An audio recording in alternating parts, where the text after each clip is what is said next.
Alright folks, welcome back to episode 2 of the Bizzle's WitcherCast, leading up to the December 20th release of the first season of The Witcher. And yes, it is the first season of The Witcher, and I have some great news today. The bulk of what I want to talk about today, and by the way, this is music from The Witcher 3, which is CD Projekt Red has been amazing to make it public domain, so I can pay it without having to worry about being monetized. I'm also playing highlight clips from the early part of The Witcher 3 there. A beautiful photo that I did some extra TLC with my girl Yennefer. I can't wait for this character. And I will also have, as this goes along, world maps, photos of the other characters, Ciri, Geralt,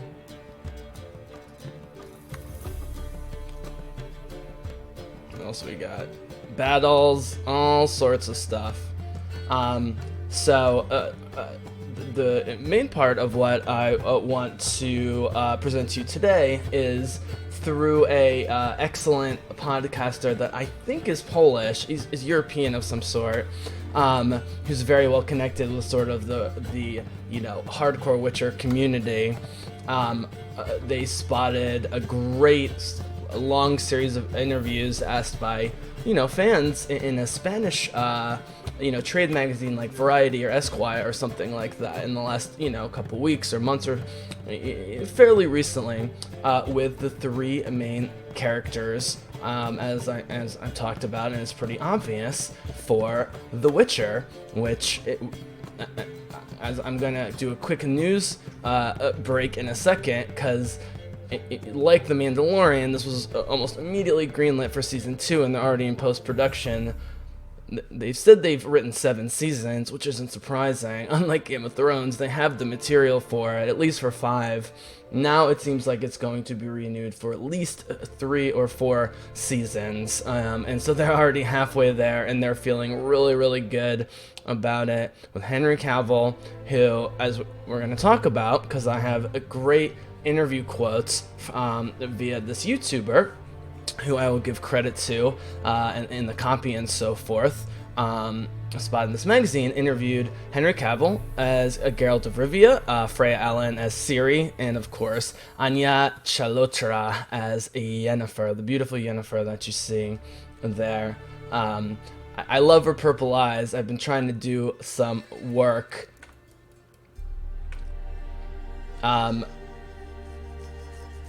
You can enjoy the Witcher stuff in the background there. If it gets too intense, I'll back down on it. But I hope they even with the magical element and what you can do on a fantasy show, really tried to accentuate with some. It took me about 45 minutes to really hone in on this one area of Yennefer, to highlight the purple and and so forth.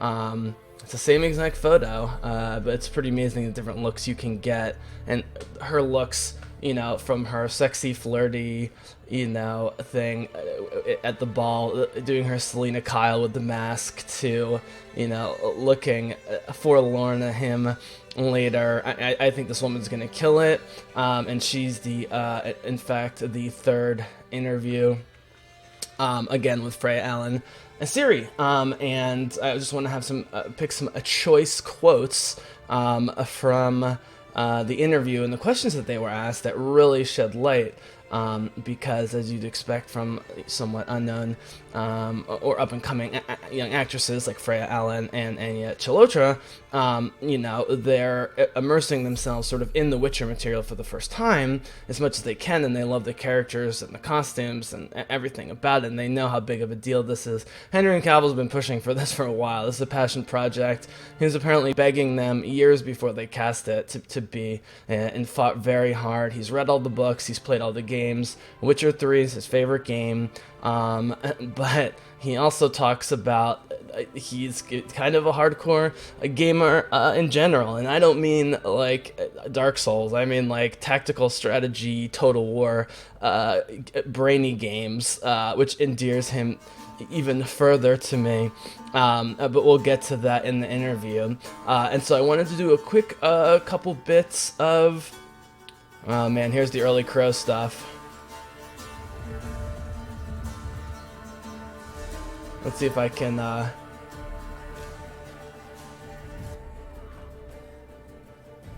get a little bit of sound from the intro to The Witcher. Those aren't my subtitles, but oh, it's so beautiful. There it is, Witcher Wild Hunt. It's gonna be too distracting, so I'll put a little bit of the Witcher music back on in the background.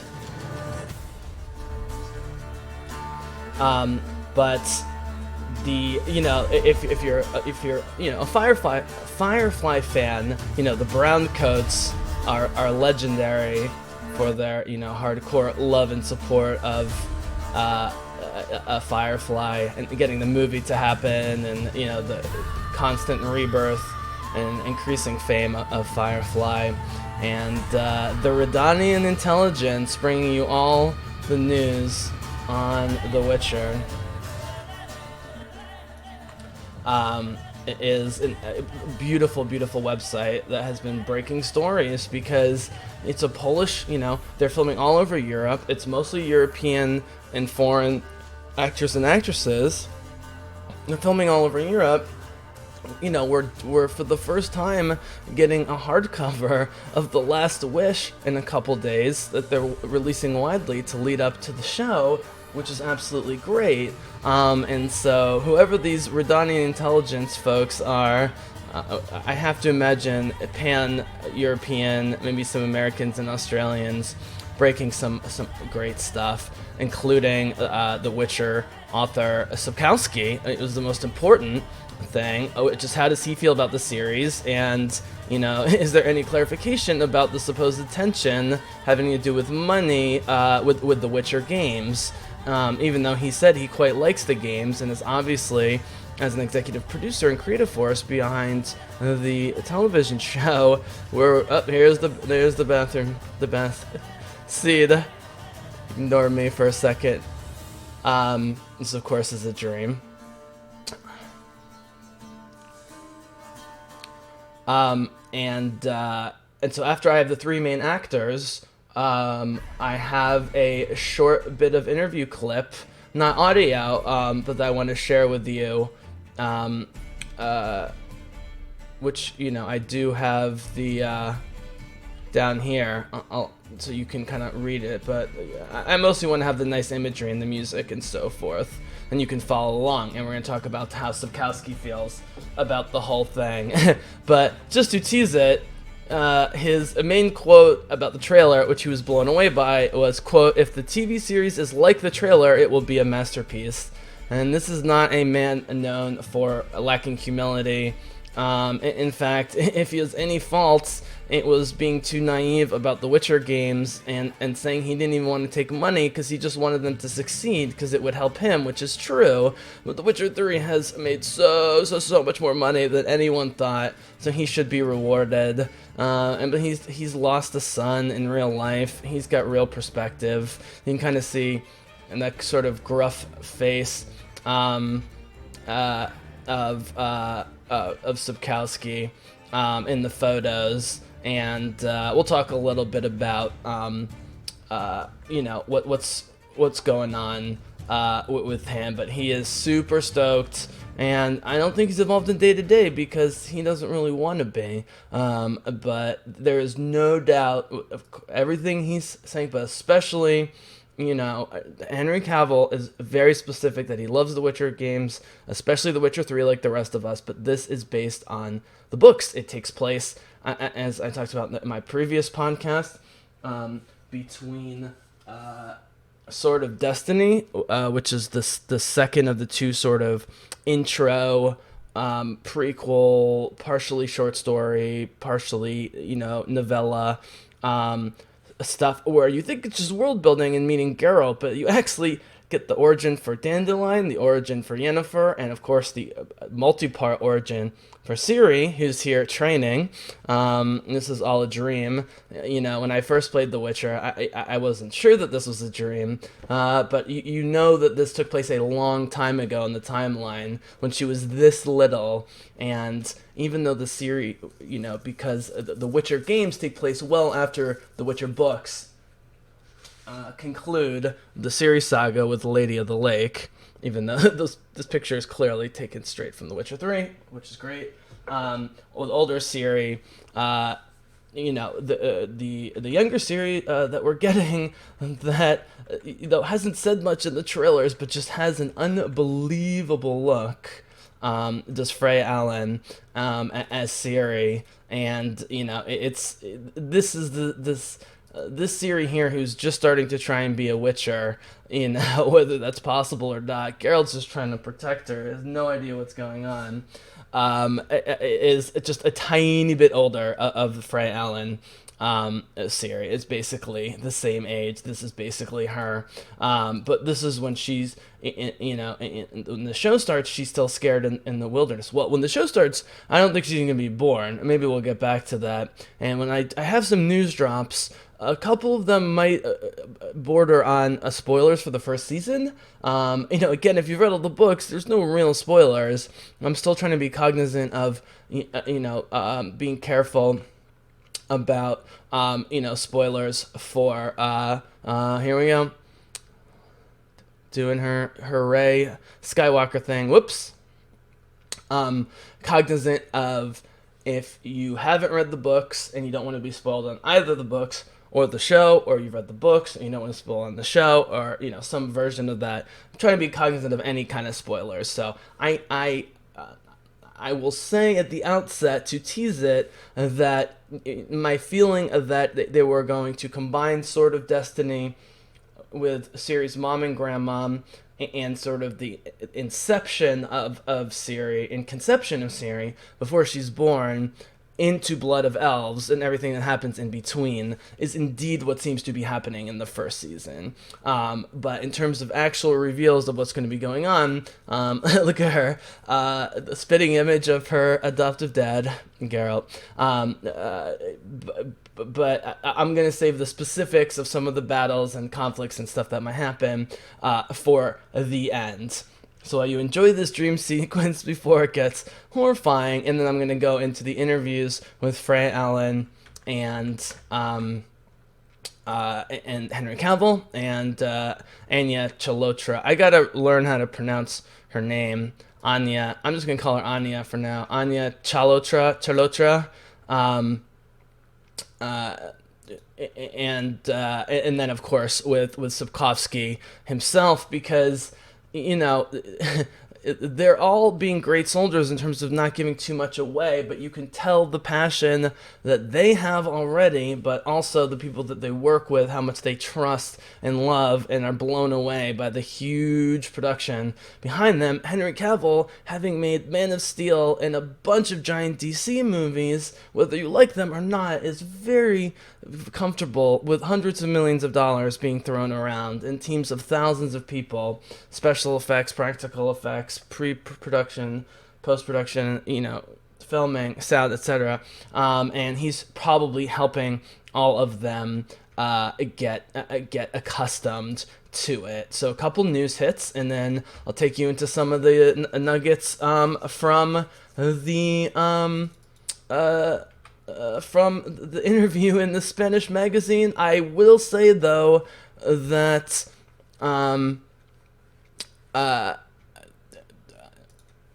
I mentioned last time, because there was only a 1-second shot of Dandelion, who I love, and I think we need his humor. There was a 1-second shot in the trailer. I said he wasn't very high up on the list, but I have to correct myself, because on IMDb, just below Henry Cavill and Freya Allan as Ciri, above Yennefer, probably just in terms of order of appearance, but in all 8 episodes, in the main cast is Joey Batty, or Batty, a British actor. who looks very Robert Pattinson, but I'm assuming is funny and has been on a bunch of Tony Award winning in Broadway and London theater stuff, so he can act his ass off as they're calling him by his original name. I call him Julian. Dandelion's official name is Julian Alfred Pancratz, but he also goes by the name.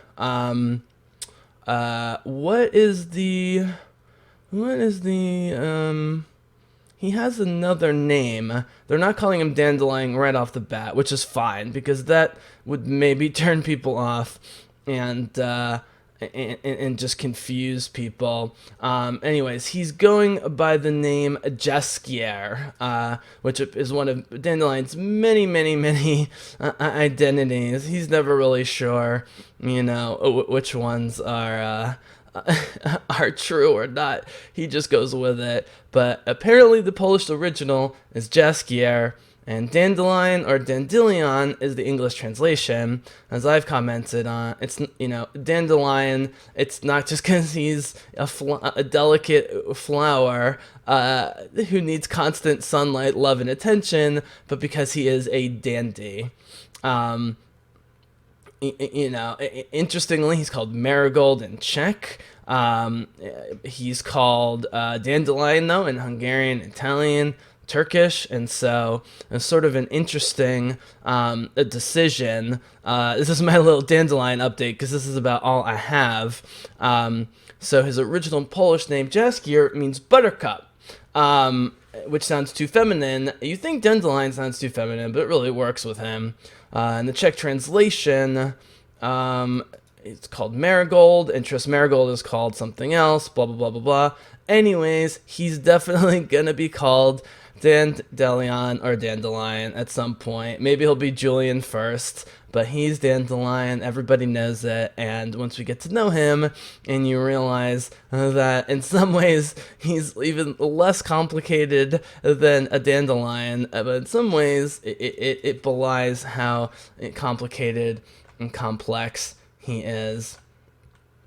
By the way, if you haven't played the early parts of The Witcher, this is a nice little intro because it takes a little while to get going. And so I think, I'm experimenting as a podcaster with all sorts of different media here, obviously, photos, videos, music, etc.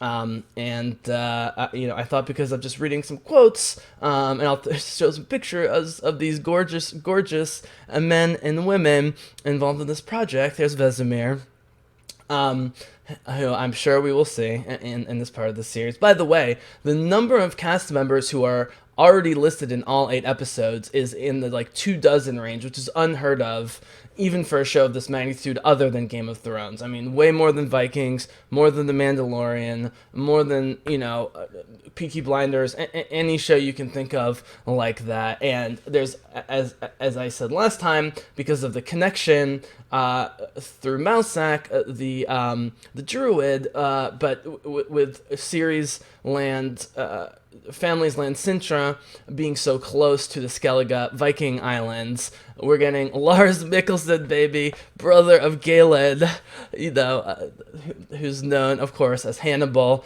For me, he's known as Jyn Erso's dad, Galen Stardust, in Rogue One. His brother Lars plays Grand Admiral Thrawn in the animated series, and also a great actor. We were getting a ton of Scandinavian actors, and they're really accentuating the Viking stuff in the early seasons, which is critical, both in terms of setting up the whole narrative arc, the good guys who are going to help Ciri when no one else wants to help Ciri. Now here comes the battle. What are they fighting here?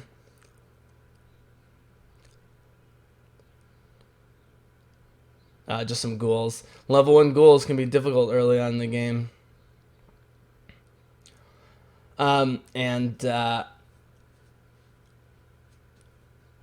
So we're getting Dandelion. We're getting a whole bunch of the Skellige Vikings. We're getting Ciri's family in the Centurion politics and all that stuff. We're already hearing that 2, 3, 4 seasons is pretty much a surety at this point. And just the good news just keeps coming in. And they did release a bunch of new stills on October 24th, so this is a few weeks old. Mostly about monsters. Kikimore, which is sort of it looks like a giant Lord of the Rings type spider, but it looks like they're having a conversation, and Redani Intelligence actually, let's see if I can pull up the photo here.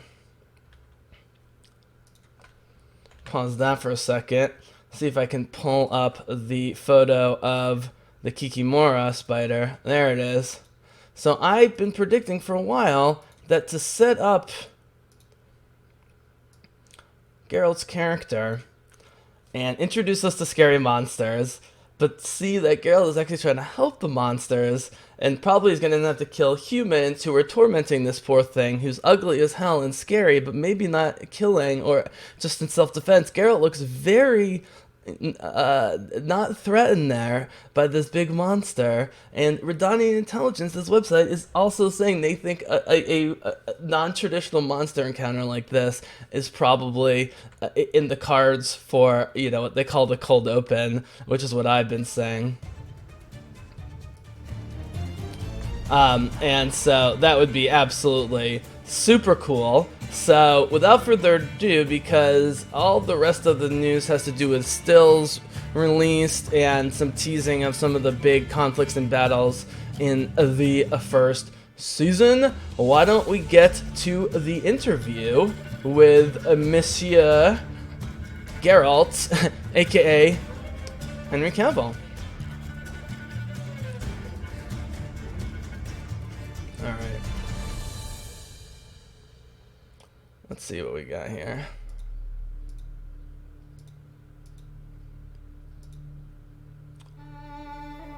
Here, you can watch Geralt fight some creatures. Now he's doing his tracking thing here. You know what I'll do? I'll just make this a little bit smaller, so you can still enjoy it. Okay, so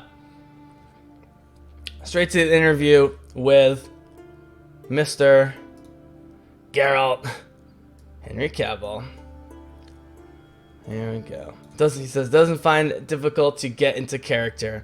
As far as his favorite games go, his answer was Swift, The Witcher 3, but I love Total War games as well. I love Total War games. I love StarCraft and Civilization and Stellaris and Total War and those big strategic games. He says, every time I get into one of them, I keep playing until I die for good, which is exactly how you play those grand strategy games.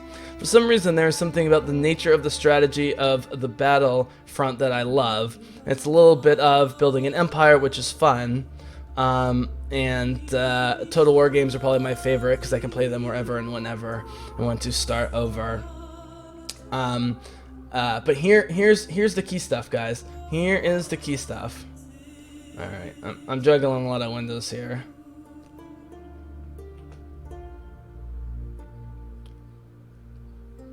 He says,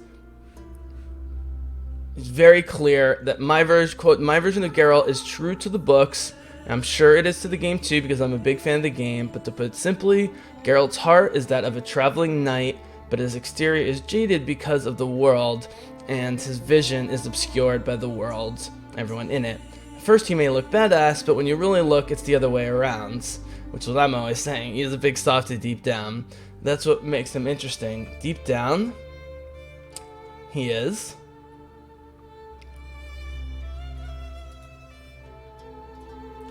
Let's see.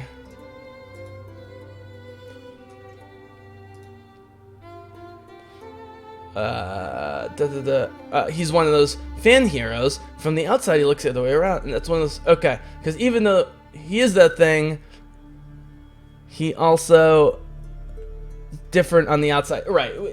You know, this is the typical, seeming just like a vicious, emotionless killer on the outside, but is indeed a true romantic and softy who cannot help.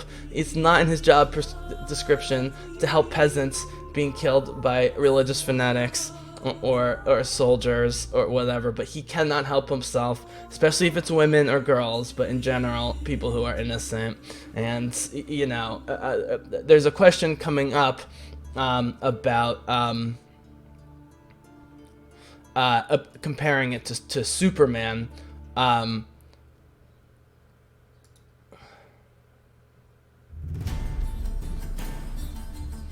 Because, Superman's been portrayed very darkly, but, as I've said, well, I don't love the Man of Steel portrayal, or the Zack Snyder portrayal of Superman in general. Geralt is going to have to kind of combine the smiley, truth, peace, justice, love Superman from Justice League and other sort of mainstream portrayals with the darker side, more brooding side of Man of Steel, Clark Kent, and so in that sense, it prepared him well.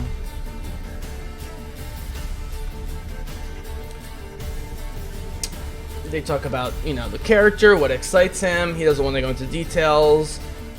People ask about the political themes. He talks about The Witcher's being apolitical, which is true. Which is that in principle, the witches are supposed to be sort of removed from the courts and, the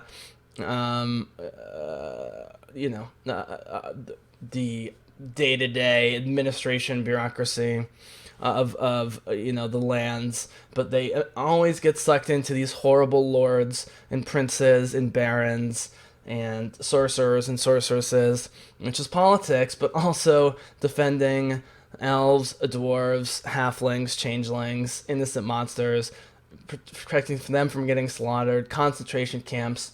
And so there's no reason for Cavill or anyone to go on record in this day and age about how political this whole thing is. Oh, this is a cool scene here. Their first big hunt from the game. But it's going to be very clear as soon as you start hearing and seeing the ethnic cleansing of elves, and not only that, but human magic users, anyone who doesn't fall into line with the political and religious establishment, and they start talking about pogroms and ethnic cleansing and genocide, it will all be very, very, very, very much clear. So they go on in the interview. Let's see. He can't talk about what's so hard to shoot. It's pretty clear they're using very little stuntmen. I mean, it seems like in some of the scenes they don't even have a stuntman there because it's all single shots and his face is exposed, and you can't do those fights with a stuntman. It's not like Captain America, covered in his, cap suit, being thrown all over the place with CGI Thor. And so it's got to be Cavill. Here's some more clips from the trailers. We're seeing the deformed hunchback Yennefer, if you're not sure what you're watching there. And I it's not really a spoiler because, I talk about how the main thing they seem to maybe be revisiting or reframing is the meeting of Yennefer and Geralt, because it's the last chapter of the first book called The Last Wish. In The Last Wish, with a genie and 3 wishes, and he ties their fates together, and he reads, she's trying to, destroy this town because of her hunger for power, and she thinks she can control the genie, and she can't. And he has to stop her, but they have like a Vulcan mind meld when their fates are tied together with Geralt's last wish, and he sees that indeed it's been known or thought that it's not a coincidence that these really old sorcerers and sorceresses, men and women, are beautiful and look in their 20s and 30s, even though they might well be hundreds and hundreds of years old. That it's possible that they're driven by the desire to not only stay beautiful, but to become beautiful, and that many of them were, people of nobility who were cast out by their family because they were too ugly and unappealing, and so they were taken in by enchantresses. And over many decades or more, Yennefer has made herself, from. Let's see if I can. Let's see if I can get the hunchback shot of Yennefer. It's here somewhere.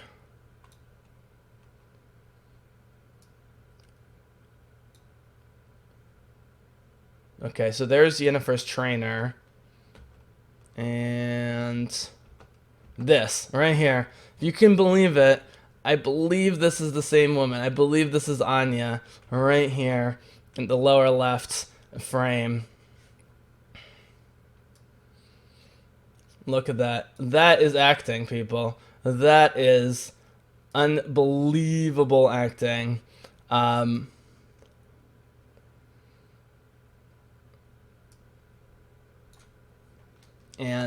so we're going to see what we only saw very briefly in Geralt's imagination in The Last Wish, which is young Yennefer. And I was wrong about the tower, by the way. It's not the giant lighthouse, as a perceptive user pointed out, even though it looks like this giant, craggly, old school lighthouse tower and the craggly, rocky shores of Scandinavia in the final trailer in Skellige. And in fact, I ran around in the game and found a bunch of things that are influencing the aesthetic. Nevertheless, it's definitely we're going to see young Yennefer, and that is sort of the Mage Academy, which is mostly women, sometimes called the Lodge, Sorceress's Lodge, Enchantress's Lodge, and so forth. It's actually quite near the action, and they try and take Ciri there at some point, and so we're actually going to get prequel stuff that we haven't even gotten directly, as far as I know, other than in mention and storytelling in the books, in the games, which is awesome. There it is, right there. Right there. So I ran all over the map in The Witcher after this really nice gentleman commented politely and very smartly and pointed out that, this, with the shots of young Yennefer in particular, this really seems to indicate it's sort of southwest off the coast, near Novigrad. Novigrad, I compared to Amsterdam, is sort of this free, commercial, creative city that all the powers are trying to control, like it was in the 1500s and so forth. It's very rich, it's very cultured, but religious forces and political forces are always threatening at Novigrad. Its sister sort of mini city is like Oxford, called Oxenfurt, which is where Dandelion got his cum laude degree somehow, and the sort of the scholarly, sister town that's also supposed to be a free town. Anyways, this is indeed the Sorceress Academy, which is going to be way cooler and darker and more disturbing, and just not sure what's going on than Hogwarts. But if I don't think you can see my mouse movement, but if you see that tiny little drawbridge that seems, it's like Star Wars, it's like impossible to cross other than for Kylo Ren to kill Han Solo and knock him off the side or whatever, although apparently that has not stopped the Emperor. There's a number of lighthouses. The design of this island and the semi-land bridge is very much taken from a number of designs on the rocky west coast of the main continent, and then Skellige, which is sort of like, if Scandinavia was to the west as opposed to the north of Europe, and it was just a big island, like Iceland, for example. That's Skellige, where the Vikings, who we're going to see, are coming from. And so, yeah, so we're going to get young Yennefer, and so it's immediately going to, excuse my language, disrobe her in the audience. Now, I mean, if you read the book, if you have not played the games and you have read the books in order somehow, and you're introduced to Yennefer in the Last Word, where she's a totally psychotic, borderline evil, losing her mind sorceress, and then we get the flash of her once being terribly ugly or deformed or whatever. Maybe you'd have a different view. But me, having played The Witcher 3 with super sexy, sultry, mischievous, plotting, but ultimately loving mature Yennefer in The Witcher 3. And then, I think I started reading Blood of Elves in the Ciri Saga, again, with the sort of fully manifested Yennefer, and then went back to Last Word. So, it depends how you come across it. But for people who are unfamiliar with this character and is seeing, the these gorgeous images of Anya, who is already stealing my heart as Yennefer. It's you see this, right, and you see these two pictures of her, and then all of a sudden, let's see.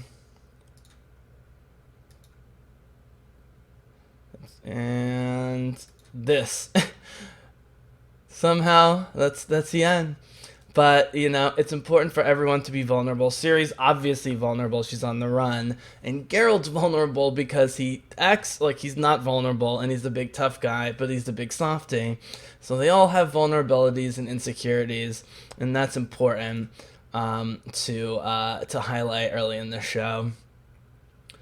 So there's Ciri looking amazing. All right, here comes some more questions. He can't talk about what's hard to shoot. Here's him writing. Apparently, those red bloody hands are pretty gross.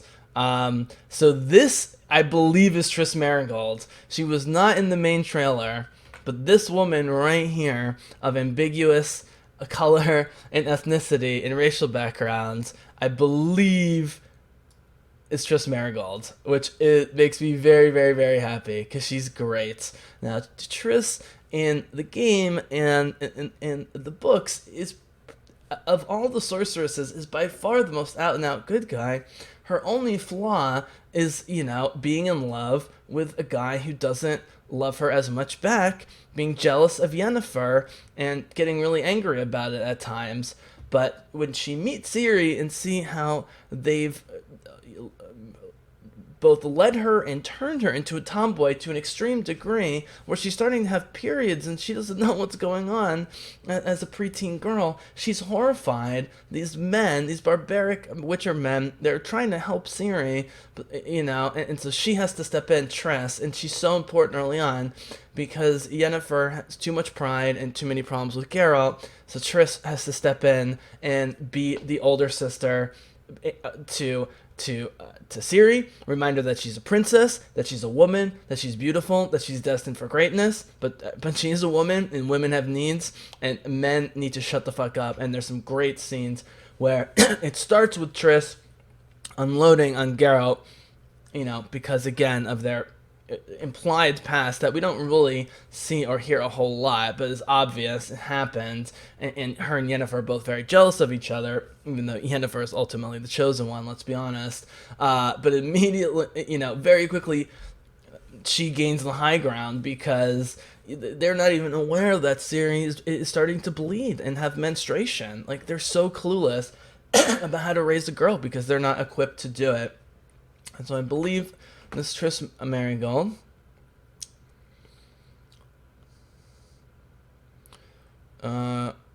There's the Mousek,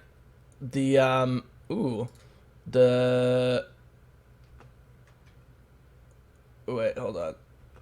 I don't know where this is. That's Mousek the Druid. Again, the connection with the Skellige Viking people. Okay, this appears to be Nilfgaard, where her father slash wants to marry her to continue the line of, of genetic superiority, I suppose. I think is what's going on here. And there's Ciri looking like a princess for the first time we've seen. There's Mousek. Okay, so this very Black Panther-y stuff in the desert where they're having visions is Ciri traveling between worlds. Now, the sorceresses can portal all over the place. Sometimes they can take one other person, sometimes just themselves. Geralt hates portals, and they usually don't have room for him because they're transporting weaker people. So Geralt takes the long way, of course. But I'm pretty sure, because we saw some desert stuff. They definitely don't go to like any like Middle Eastern areas with like sand dunes, but they do travel through time and space, like the world between worlds in Star Wars, and we see this in fantasy and sci-fi and so forth. And so I think that's what's going on here.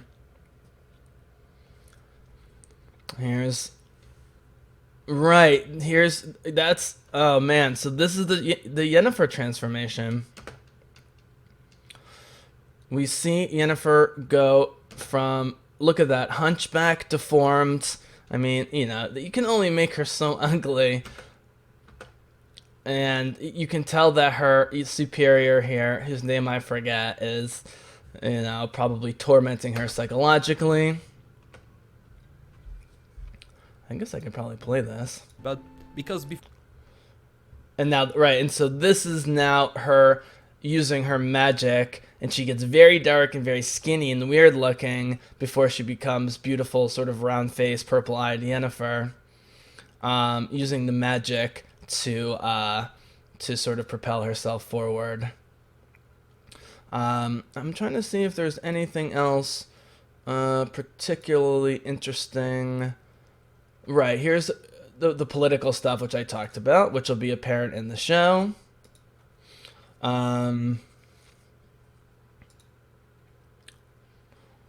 Here's some more clips. There's Yennefer's.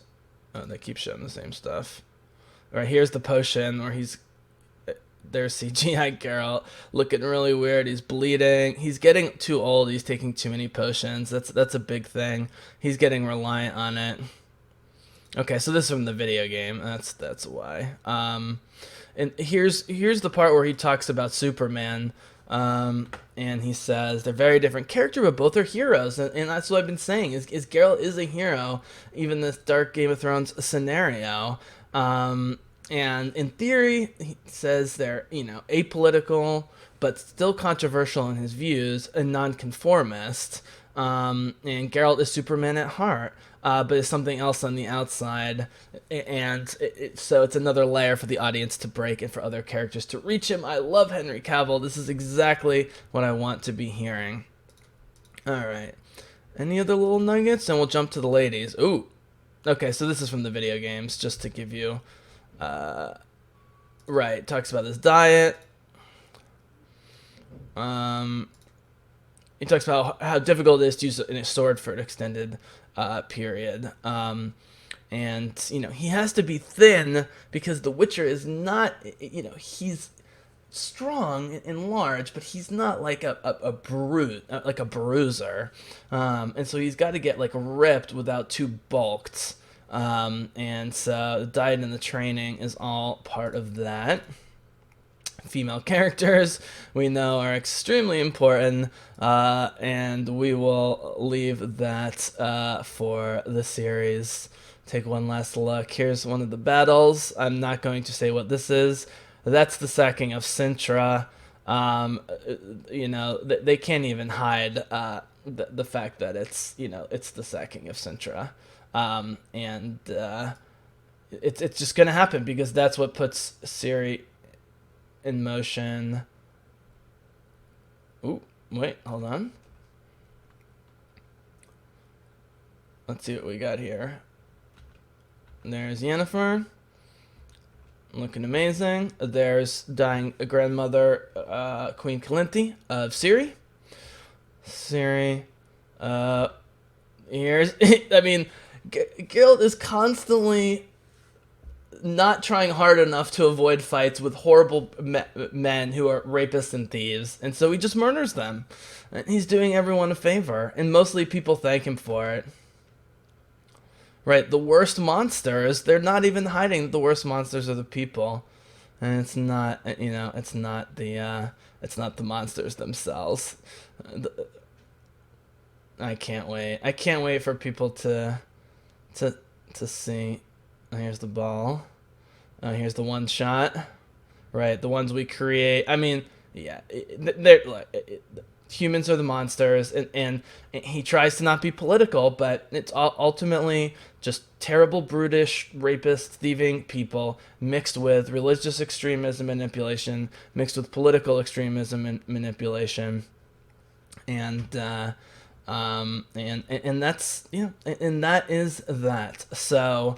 All right, so let's get to a few quotes from the ladies, because it's very interesting, because young Freya Allen has been reading some of the books, hasn't really been playing the game. She's not a gamer. Anya, on the other hand, has thrown herself at the games. It's unclear how much of a gamer she is, but she wants to absorb everything. And this is, of course, this is the choice of actors and actresses. Some of them want to know a lot and immerse themselves as much as possible, but some of them want to let the material do this the talking. Let's see. Here you want to see speaking of which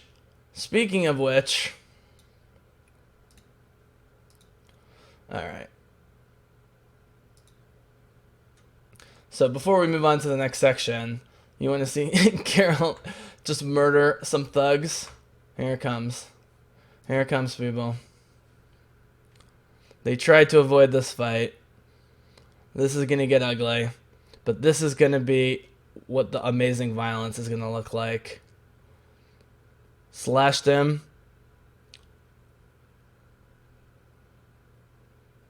And boom. Boom. Thugs cry out. Sliced him.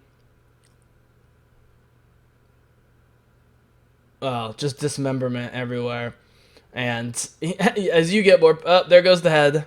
And even though they saved this woman's life, who was mocking them, these guys were still threatening her. He tries to help. They tried to help her. And she says, get the fuck away. Even though they just saved her life and her livelihood. Look how hurt Geralt is. This was very important early on in the game. Yep. Life of a Witcher. Oh, here's the... Oh, this is great. So we'll get the introduction to Yennefer right as we get to... as we get to Yennefer's quotes from our girl, Anya. Be gone to never come back. Yeah, they're sticking by their own violence, but they don't know what else to do. So much for not getting involved. Let's go. And I think Yennefer's like waiting right outside. Yep. There she goes. Alright, so... before we get to Madame Yennefer in the game, we'll get some music going again. Now I just need to launch the right video. Alright. Ciri and Yennefer actresses discuss show.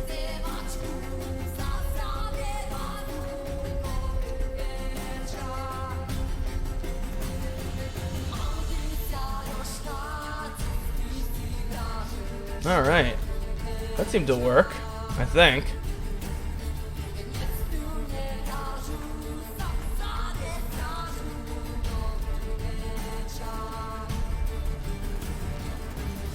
Maybe it didn't work.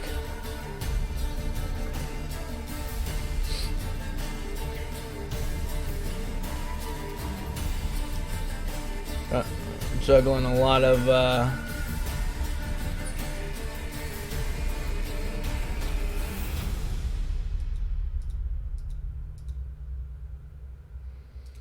let's see if I can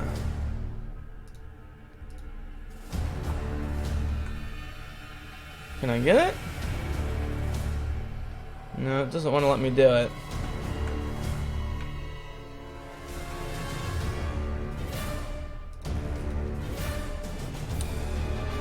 Well, in the meantime, you can certainly enjoy the introduction of, there she is, Madame Yennefer, the love of Geralt's life. You've not changed a bit. Yen? How? I received a report about a witcher who'd appeared in White Orchard. I knew it was you, looking for me. This voice actress is great. I until you found me, but well, you know me. Patience has never been my strong suit. It's good to see you, Geralt.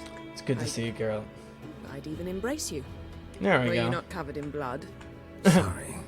Wasn't expecting to see you. Yeah. To be honest, this isn't at all how I imagined we'd meet.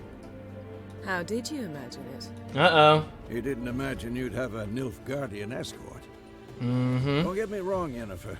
I'm glad to see you. But I do think you owe us an explanation. And I shall provide it. In Vizima. Alright, I'm gonna go to Vizima, the new core of the Nilfgaardians. They are just as evil as everyone else, but the fact that it's Ciri's dad and she doesn't really know it, and he wants to mate with his daughter after faking his death, he's the groundhog. Oh man, there's so much going on. And there is so much going on. So, okay.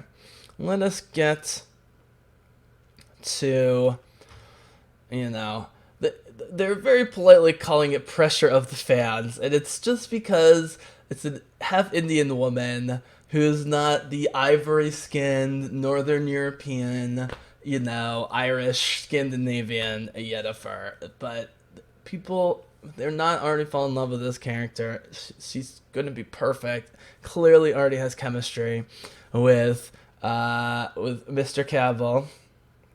And let us see, with a little bit of music here, what she has to say for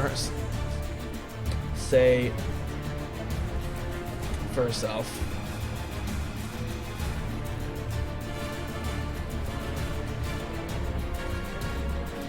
Alright, so these are still scenes we've seen.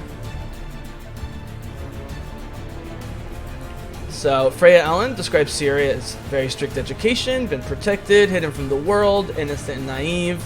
Same time, she's a natural intelligence, tenacious, spirited, quite persistent. She's a tomboy, becomes way more of a tomboy once she starts having hero worship for Geralt in The Witcher. Anya Chalotras says Yennefer's a sorceress. A lot of power, more than she thinks. She knows she's strong, tenacious, fearless, brave, intelligent, magnetic. Those are all the positive qualities of Yennefer. She could also be a conniving snake.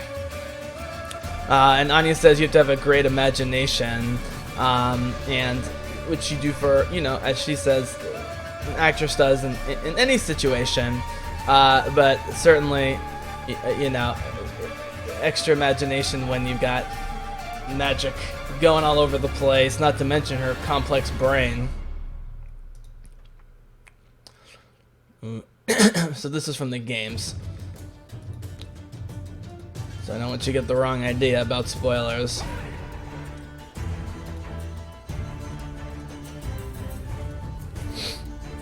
There's Triss Marigold, I'm pretty sure. Okay, so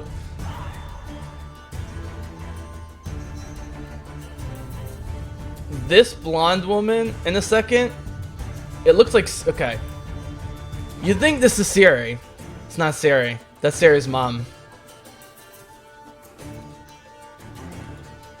And when I was describing the event with the last time with the hedgehog who she's in love with from the woods and everything goes crazy, and all of a sudden Ciri's mom, who hasn't had Ciri yet, creates a enormous, like, you know, mutant unexpected explosion of anger and fear in the halls of Sintra in Sword of Destiny before even the sort of proper series saga.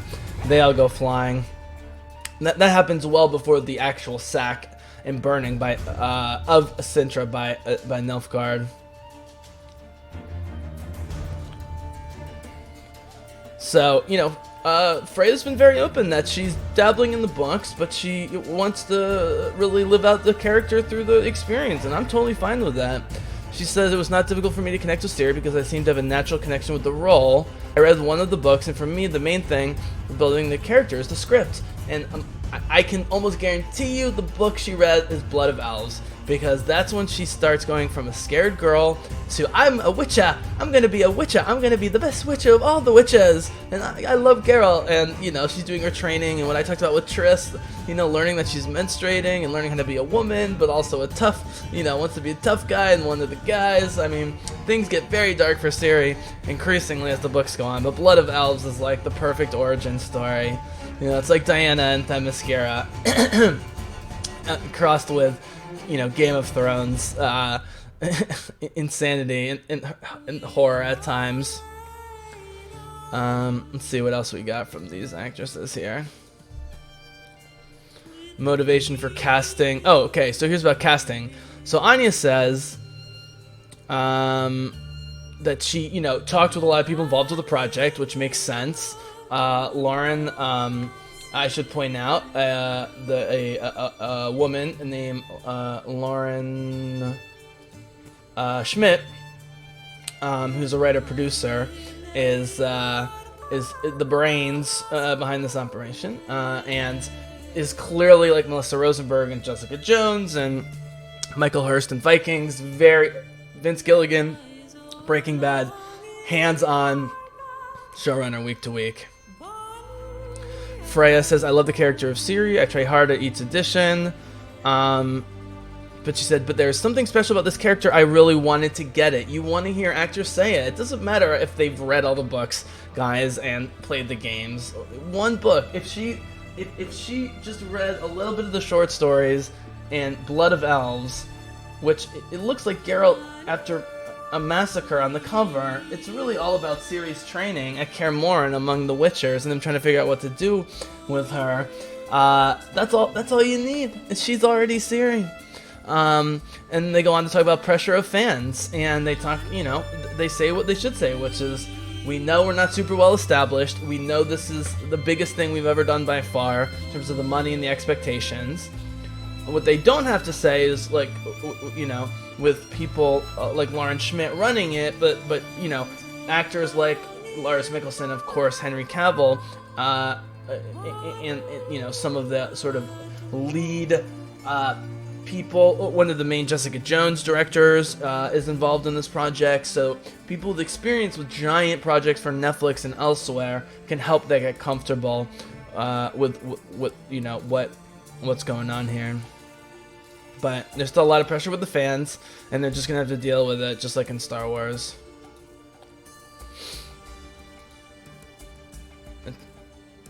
Yeah, here he's about to murder. The worst monsters are humans. And they basically just say, yeah, we ignore the internet. Good strategy. Okay. Right, Anya's just ignoring it, which she should. What is this? Oh, this must be from the video game. Yeah, this is from the video game. Okay. So their answer to what's the hardest thing to shoot, they're not giving away anything. They talk about shooting out of order, which shows that they haven't done a lot of huge projects, because all major movies and huge epic TV shows shoot completely out of order for logistical and money and other reasons. And so the fact that they're having to deal with that is a great challenge for them, shows that they're young and hungry and inexperienced, which is what you want, you know? I mean, you know, I've always seen tons of potential in Cavill, so this was an easy sell. But I know that he's a great guy, that he's super smart, and he's way more charismatic, interesting, and complicated than he's been allowed to be portrayed on screen in DC. If you just hear him talk and interviewed and so forth, and he's so charismatic, and everyone loves him. I believe that both of these women called him like a cutie pie and a sweetheart. He's like a big teddy bear. He's exactly like Travis Fimmel in Vikings, or Edward James Olmos. You know, the lead man needs to just calm everybody down and have everybody like them. It's not like doing a movie with Christian Bale and Daniel Day-Lewis, where they can be kind of crazy pants, but you just got to get through the movie. And this is 3, 4, 5, 6, 7 seasons. So, you know, that's a lot to ask for. There's deformed Yennefer. Right, that's about shooting chronologically. Oh, they love the outfits, of course. You know, the women love getting dressed up. And talk about green screens. Again, they admit they haven't done a lot of green screen work because they haven't done a lot of big budget stuff. Okay, so here's what can you tell us about your character's relationship with Geralt of Rivia and your contact with Henry Cavill? Freya says, I think Geralt could not be who he is without the female characters in The Witcher. They are very important.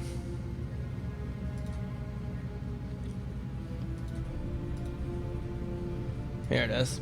It's very important to have them for the story. What has been created. Freya, a very diplomatic answer.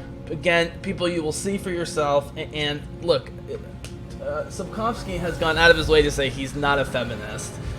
But it's just because people don't understand the term feminist or don't want to be associated with it, which is fine. But I dare you to not come out of this, especially compared to Game of Thrones and similar, or not even just medieval fantasy stuff, but other like machismo, testosterone shows and stuff, and not come out of this. I mean, you know, Geralt is the one good man. He's like the one good man, but because he has such a soft spot for Triss and of course Yennefer, and especially his girl Ciri. So, oh wow, we went a full hour there. Okay, so I was going to talk a little bit about the author, but you know what? I think I'm going to save it. Is basically he was saying he loves what they're doing with the show. He's not doing day to day. He loves being surprised. You know, some of the stuff is how he envisions it. Some of it's not. He's loved everything so far. And his only complaint about CD Projekt Red, the Polish company that used his property with his permission initially, was that, you know, for better or worse. Well, let's watch some Yennefer. Some video game Yennefer. As we conclude this this segment of the Bizzle's WitcherCast, but it's just money issues with the video game company, and he's basically said he's done. He's let the lawyers handle it. You know, again, he's had a son die. He's been through a lot. He's fine. You know, he's well into his middle ages. He's finally getting the fame he needs, and Mr. Sapkowski, as great as The Witcher 3 is, as many people have played it and love it and paid money for it, it is not even going to touch the edge of the tip of the side of the bottom of the iceberg if this series goes Game of Thrones level or more in 5, 6, 7 series. You're going to sell so many books, you're going to make all your money back, and you're going to get all the recognition you deserve for being up there in my mind. This will be my final thought before I send you out with a little Yennefer action here. Is up there with Tolkien and J.K. Rowling in terms of pure fantasy. I mean, Terry Pratchett and Neil Gaiman are both up there, but neither of them are traditional fantasy writers in terms of, you know, wizardry and magic and and spells and, you know, sort of the Northern European version of all that. I don't know, other than Harry Potter and Tolkien, what compares to the Witcher books and games. So thank you so much for joining me. I don't even have time for spoilers, but let's just say they're showing screenshots that if you've read the books, you know what it is, but it's not a spoiler because we know they're being loyal to the books, and so we're going to see it. It's just a matter of what is going to happen in what episode. And again, you know, as I've been predicting, it's looking like these first 8 episodes. So there's The Last Wish is the first of the short stories, and then Sword of Destiny, which introduces Ciri when they first come together and then get separated and think they're dead, and then they end up back together, and then he takes her to Kaer Morhen to start her training in the Ciri cycle. But we're also getting prequel stuff with deformed hunchback Yennefer in her early days of sorcery, and we see Queen Calanthi's daughter, Ciri's mom, may she rest in peace, have her little, X-Men mutant explosion there in the living room. That's at least 6 years before Ciri's born, so there's definitely going to be time jumps in the first few episodes. Probably by the second... So the third episode is teasing, actually, some great dandelion. It's teasing one of those episodes where it just starts with, like, Geralt... This is a spoiler, but this, they always get into trouble, even when they're not trying to. They're trying to enjoy a beer, but they're friends with all sorts of people, and so they're sitting at a shady tavern, and Dandelion's mouthing off, and Geralt's looking menacing, and they've got a halfling or a hobbit one side, they got a changeling who's like a shapeshifter, and they got an elf friend, they got a dwarf friend, and then there's all of these burly, angry, Trumpers with axes and knives who don't like any of these people, and it just becomes a very, very dark, bloody, but funny dark comedy, how they're going to get out all these freaks, who are the truly good people, obviously, and not the monsters, who are the people, how they're going to get out of that situation. So, all right, Yennefer, why don't you take us out? Ready your horses. Spent the last 6 months in the saddle. Haven't seen you for 2 years. Can't we take a moment to... Sadly, we cannot. Someone awaits you, Geralt. Someone who doesn't like to be kept waiting. Emperor Emir var Emrys. Or to those on more intimate That's Ciri's terms with dad. him, the I white hope that's not a flame spoiler. dancing on the graves of his foes. Doubt I number among that group. Far as I remember, last time we saw each other, he wanted to kill me. Well, now he wishes to make you an offer. Ooh, an offer. The kind one can't refuse. Hey, can't refuse. I didn't, though I could have. Yeah, she's playing Must the have been long a game. damn good offer then. Not many things you'd give You up can your choose as a freedom player for. to And really even be in love with fewer Yennefer, but still give her a hard time about her The sooner we political set off, the decisions. sooner you'll find out. But she's way more We're mature. going in the opposite Again, direction. this is way in the future. Somehow Yennefer's... doubt the Emperor's invitation mentioned Yeah, me. Besides, I've got things to do. Yennefer at Kaer Morhen. seems manipulative Yeah, I still remember. and plotting, Thanks for but your she's help, actually an Vizimir. all-out good guy at this See you point. soon. Who's really trying to help Geralt in Ciri. Not all the How's your sorceresses horse? are. Swift? Can't complain. Why do you ask? I'd like to be back behind some thick city walls as soon as possible.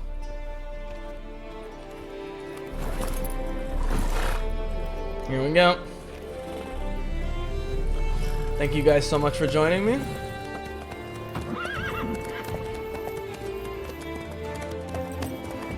Do we get some good horseback riding here? And I will have it at least a couple more episodes be a little bit more structured as I get the multimedia stuff going. Oh, they get ambushed here.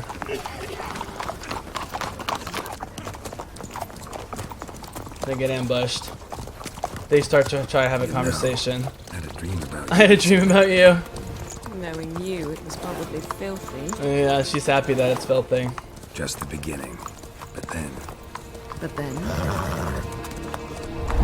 Uh-oh. Here's the Wild Hunt. The evil elves from another dimension. It's so cool. I mean, they look just like Sauron, you know, in the Black Riders, but still scary.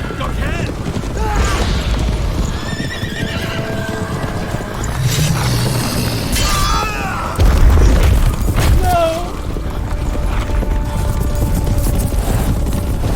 Here we go. I think her and Geralt are the only ones to escape. They're great riders. Boom, here we go. Just gotta get across the bridge. You shall not pass. Oh yeah, slow motion. Boom. There they go. Yennefer, how big? We shall talk of this tomorrow, all right? After the audience. All right. Well, there you go, guys. Thank you so much for joining me. I'll just tease a few of the other photos, non-spoiler photos. This all seems to be in the court of Sirius family in Sintra, I believe. There's the Kikimora. Geralt's looking very unscared by this monster. And some beautiful photos of Cirilla.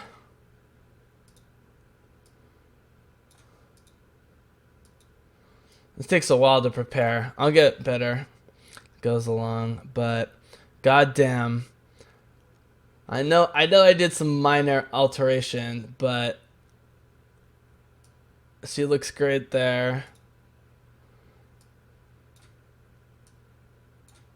Man, look at that. Look at that. Love me some purple. I mean, this is it. This is it right here. This is it. That's it. I mean, it's technically called The Witcher and about Geralt, but it's really about these two women and the family that they form. And so I really appreciate you guys joining me. I'll have more fun stuff for you next time. Some more new stuff, some more video clips for sure. I wanted to just try and throw a bunch of balls in the air, but everything is proceeding exactly as I planned. I thought maybe they would, like with The Mandalorian, do a quick hip shot second season renewal right away, but 3 or 4 seasons right out of the gate. They must be feeling pretty good about this, so I'm really pumped for The Witcher. It's to the point where Star Wars, which is my true love, I'm pumped for Mandalorian and everything that's coming out. The video game, of course, Episode 9 and the Clone Wars, but The Witcher's the thing I've been looking forward to all year because I fell in love with the game and I fell in love with the books. And, I'm at the point in my life where I know how these things work way more, and we've seen way more of this type of stuff since The Lord of the Rings came out. I was very cautiously optimistic about the Lord of the Rings movies, and I mostly liked the Lord of the Rings movies when I first saw them. I now love them, but it took me some time. This, I think, is going to speak to me right out of the gate because not only is the author alive, but they're specifically tailoring this straight from the books in a way that's far beyond Tolkien adaptations we've seen, and certainly far beyond Game of Thrones. If you just talk to people who watch the Game of Thrones shows but are always angry because they prefer the books, this is going to be the perfect middle ground where they bring in the sort of rugged cowboy characteristics of Geralt from the game, and certainly the beautiful balletic ultraviolence from the game, but the character and the world building and all that stuff, the politics, political themes, straight from the books. Hope you enjoyed this. Thank you again. This is presented by the BizzleCast, which is my podcast, BizzleCast.com. And for now, I'm calling this the Bizzle's WitcherCast. We'll see if I can come up with something more, or you guys can let me know. But thank you for those who commented. My most watched video was the first one by far that I've ever had, and YouTube is trying to monetize it and not give me any money. So apparently, it's doing pretty well. So thank you guys out there. May the force be with you. But for now, the Bizzle is out.